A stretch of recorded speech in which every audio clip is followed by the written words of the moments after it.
হাউদা নামাজ ছিল। হাউদা বুঝতে পারলেন আপনারা? কেউ কোনোদিন রাজস্থান গিয়েছেন? দুবাই আরব আমিরাত জাননি, মোবাইলে হয়তো দেখেছেন যে উটের পিঠের উপরে বসার একটা জায়গা করা থাকে, দেখেননি?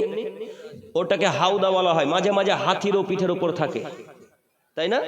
দেখবেন আগেকার যোদ্ধারা যখন যুদ্ধ করতে যেত তখন হাতির পিঠের উপরে সুন্দর করে একটা খাটলিকে বাঁধতো, তারপর সেখান থেকে তীর চালাতো, ফায়ার করতো, বোমা ফেলতো, দেখেননি? তো এটাকে বলা হয় হাউদা। তো আল্লাহ রসুল যে উটের পিঠের উপরে ছিলেন, ওই হাউদাটা মিদাম নামাজ ছিল। কে নামাজ ছিল? মিদাম। যেহেতু তিনি গোলাম রাসূলের, তিনি রাসূলের কথা সব মান্যতা দেয়, সব মানে, তিনি একজন সাহাবী মানুষ। তো একটা হঠাৎ কোন দিক থেকে যে তীর আসলো, তীর যেমনই আসা মিদামের গায়ে লাগলো, যেমনই মিদামের শরীরে লাগা, ফাকাতালাহু, মিদাম মৃত্যুবরণ করলেন। তো আশেপাশে বড় বড় সাহাবারা দাঁড়িয়ে আছে, বড় বড় বিখ্যাত বিখ্যাত সাহাবায়ে কেরাম দাঁড়িয়ে আছেন। প্রত্যেকটা সাহাবী নিজ নিজ ভাষাতে বলতে শুরু করলেন, হানিয়াল্লাহুল জান্নাহ, মিদাম জান্নাতি মানুষ। হানিয়াল্লাহুল জান্নাহ, মিদাম জান্নাতি ব্যক্তি। হানিয়াল্লাহুল জান্নাহ, মিদাম জান্নাতি মানুষ। এই কথা কিন্তু মুহাম্মদ সাল্লাল্লাহু আলাইহি সাল্লামের কানে পৌঁছেছে। আপনারা সাল্লাল্লাহু আলাইহি সাল্লাম বললেন, সাল্লাল্লাহু আলাইহি সাল্লাম বলেন, যতবার নাম শুনবেন ততবার কি বলবেন? সাল্লাল্লাহু আলাইহি সাল্লাম। মনে থাকবেন ইনশাআল্লাহ। তো এই কথা মুহাম্মদ সাল্লাল্লাহু আলাইহি সাল্লামের কানে পৌঁছেছে। তো আল্লাহ রাসূলের কানে যেমনই কথা যাওয়া, আল্লাহ নবী ঘর থেকে বেরিয়ে এসে বলছেন, কাল্লা, কখনো নহে, আল্লাযী নাফসি বিয়াদিহি, মিদাম জান্নাতে যাবে না। ওই আল্লাহর কসম করে বলছি, যে আল্লাহর কাছে আমার জান আছে, আমি মুহাম্মদ আল্লাহর কসম করে বলছি, ওই আল্লাহর কসম করে বলছি, যে আল্লাহর কাছে মুহাম্মদের আত্মা রয়েছে, মিদাম জান্নাতি নয়, মিদাম জান্নাতি নয়, মিদাম জাহান্নামে যাবে, মিদাম জাহান্নামে যাবে। কেন? মিদাম খাইবারের যুদ্ধের মাল বন্টন হওয়ার পূর্বে একটা চাদর চুরি করেছিল। কি চুরি করেছিল? চাদর। তো এই কথা রাসূলের যেমনই পেশ করা, উপস্থিত সাহাবায়ে কেরামগণ যে যা চুরি করেছিলেন সব রাসূলের কাছে নিয়ে এসে উপস্থিত, যে যা নিয়ে গেছিলেন যুদ্ধ থেকে। তো একটা লোক জুতার ফিতা চুরি করেছিলেন। এই যুবক ভাই একটু দেখেন, খুব মূল্যবান কথা। একটা সাহাবী জুতার ফিতা চুরি করেছিলেন। এই যে জুতার ফিতা দেখেন ভাইরা পড়ে আছে, এই জুতার ফিতা এগুলো একটা সাহাবী চুরি করেছিল। কে? আমি কিন্তু আম পাবলিক লোকের কথা বলছি না, কার কথা বলছি? সাহাবীদের কথা।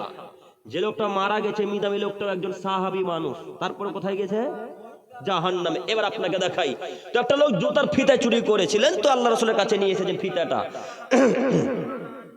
ফিতাটা নিয়ে এসে আল্লাহ নবীকে ধরিয়ে দিচ্ছেন এইভাবে, আল্লাহ নবী এই নেন ফিতা, আল্লাহ নবী এই নেন ফিতা। এই ফিতাটা আমি যুদ্ধের বন্টন মাল হওয়ার পূর্বে আমি নিয়ে চলে গিয়েছিলাম। তো আল্লাহ নবী, একটা কথা ছিল। কি কথা? বলো। আল্লাহ নবী, আমি জানতে চাইছিলাম, কেউ যদি একটা জুতার ফিতা চুরি করে তবুও কি তাকে জাহান্নামে যেতে হবে? আল্লাহ নবী, কেউ যদি দুটা জুতার ফিতে চুরি করে তবুও কি তাকে জাহান্নামে যেতে হবে? তখন আল্লাহ নবী বললেন, শোনো, সিরাকু মিনান নার ওয়া সিরাকানে মিনান নার। কেউ যদি একটা জুতার ফিতে চুরি করে তবুও তাকে জাহান্নামে যেতে হবে, কেউ যদি দুটো জুতার ফিতে চুরি করে তবুও তাকে জাহান্নামে যেতে হবে। হাদিস সহিহ মুসলিম মিসকাত। আচ্ছা সবাই মিলে বলেন তো, জুতার ফিতার দাম কত? 10 টাকা, 20 টাকা। বর্তমান চাইনার যেগুলো জুতা দামি, ওগুলোর দাম বেশি একটু, না 50 টাকা সর্বোচ্চ। তো আমরা 50 টাকায় ধরলাম। তো 50 টাকার জুতার ফিতা চুরি করলে যদি জাহান্নামে যেতে হয়, 20 লক্ষ টাকা রাস্তা টেন্ডার মেরে খেলেও জান্নাতুল ফেরদাউস যাবে। হ্যাঁ, আপনাদের মেম্বার যে কত টাকা খেলো তা আল্লাহই জানে। আপনাদের যারা রাস্তার টেন্ডার নিয়েছে তারা যে কত টাকা খেলো তা আল্লাহই জানে। আপনাদের ডিলার সাহেব যে কত চাল ডাল মেরে খেলো, চিনি মেরে খেলো তা আল্লাহই জানে।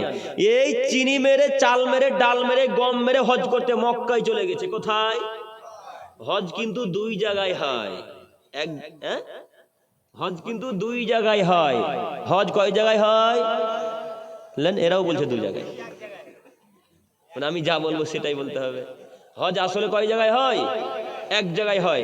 একটা হজ হয় মক্কায়, আর একটা হজ হয় ফুরফুরাতে। কথা মিললো না? কথা মিলেনি? আপনার হুজুর বলছে, ও 24 পরগনার মানুষ, যাদের বেশি টাকা আছে তারা হজ করতে যাবে মক্কায়, আর যাদের টাকা কম আছে তারা মুরগি গরু নিয়ে এসে হজ করতে আসবে ফুরফুরা শরীফে। হজ কখনো নাকি হজ হয়? তো ওই লোকটা হজ করতে চলে গেছে কোথায়? মক্কা, ফুরফুরাতে না।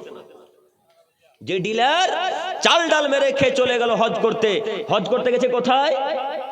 মক্কায় মক্কায় হজ করতে গিয়ে কাবার গিলাফে মাথা কাবার গিলাফে মাথা ঠুকছেন আর বলছেন, ঠুকছেন আর বলছেন, মাথা ঠুকছেন আর বলছেন, মাথা ঠুকতে ঠুকতে ঠুকতে ঠুকতে এক পর্যায়ে রক্ত বের করে দিয়েছেন কাবার গিলাফে।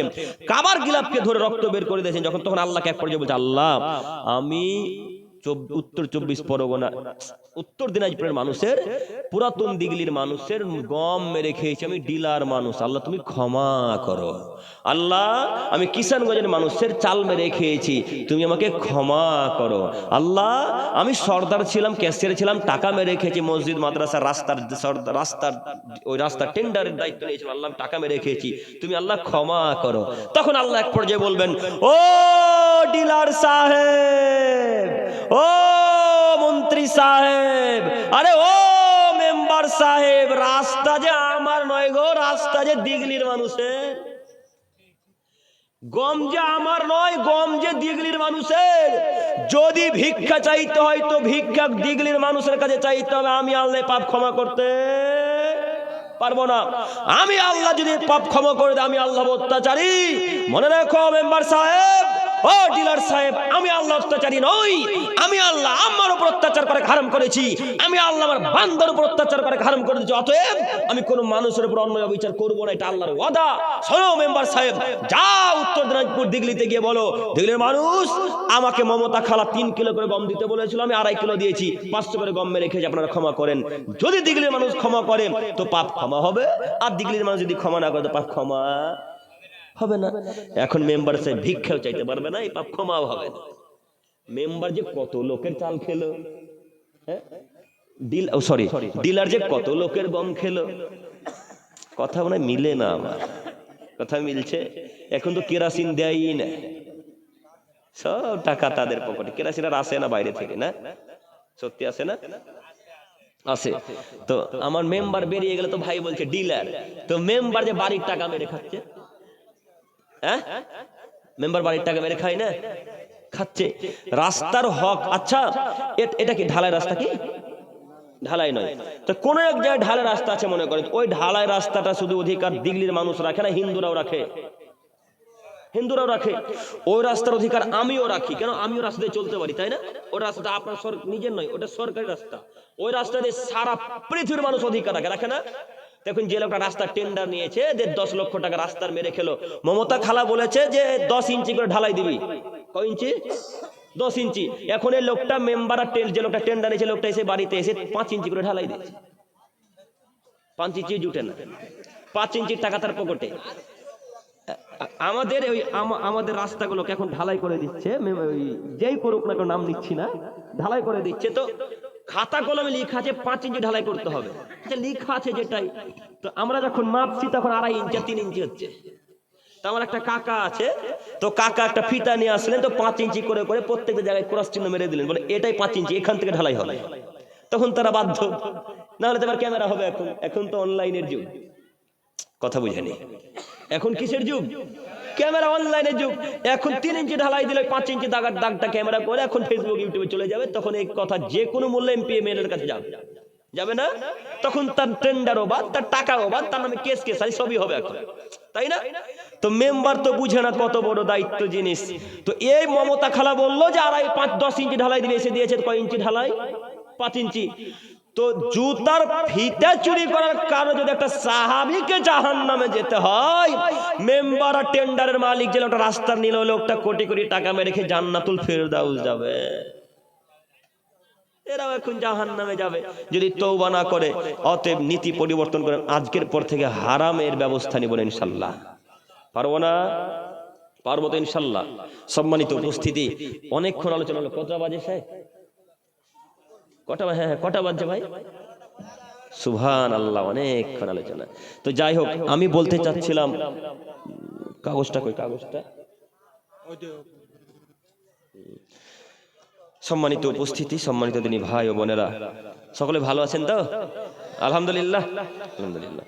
দিঘলি পূর্বটোলা মসজিদের উন্নতিকল্পে বিরাট ধর্মীয় জালসা, আলহামদুলিল্লাহ, 1 রোজা আজিমুসান জালসা। তো আল্লাহ এই জালসাকে কবুল করুক, সকলে বলি আমিন, সকলে বলি আমিন। আমিন বলতেও কষ্ট হচ্ছে, আমিন আমিন, আল্লাহ কবুল করো। তো যাই হোক, আমাদের একটু আগে জনাব শেখ আক্তার আলী ইসলাহি সাহেব বক্তব্য রাখছিলেন এবং আদায়ও করছিলেন। তো আপনারা আমাকে হয়তো অনেকেই চেনেন, অনেকেই চেনেন না। তো যারা চেনেন তারা হয়তো যুবক ভাইয়েরাই হবে, কেন যুবক ভাইয়েরাই আমাকে বেশি ভালোবাসে। তাছাড়া হক